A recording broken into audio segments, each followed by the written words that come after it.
Most már én meg szeretném kérni az ifjú párt arra, tegyétek hivatalossá felkéréseteket, díszítsétek vőfélybotomat szalagotokkal. Régi esküvői vőfélyek hagyományos fontos szerepet játszottak az esküvők megszervezésében és lebonyolításában.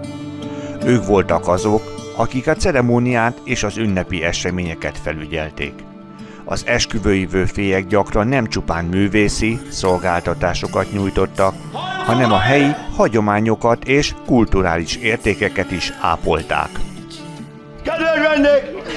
Megkérdem az ifjú párt, hogy elfogadtok esküvőt a vőfényének? Ezek a vőfélyek rendszerint tapasztaltak voltak a hagyományos rituálékban, köztük az esküvői beszédek, népdalok, borköszöntők, tányértörések és a táncok terén is.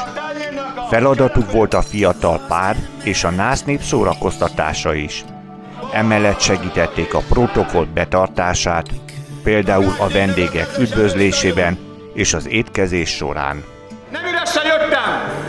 Étellel terhelve mindkét kezem! A mai korban a hagyományos esküvői vőfélyek szerepe jelentősen átalakult, és gyakran modern ceremóniamesterek veszik át a helyüket. Ezek az új generációs ceremóniamesterek továbbra is gondoskodnak az esküvők sima lebonyolításáról, azonban gyakran a személyre szabott és modern elemeket is beépítik a ceremóniába.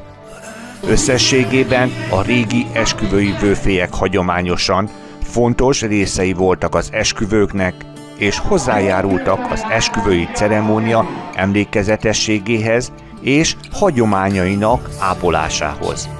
A modern ceremóniamesterek pedig az új elvárások és stílusok szerint alakítják az esküvőket, de továbbra is a szórakoztatás az esemény zavartalan lebonyolításának biztosításáért felelnek.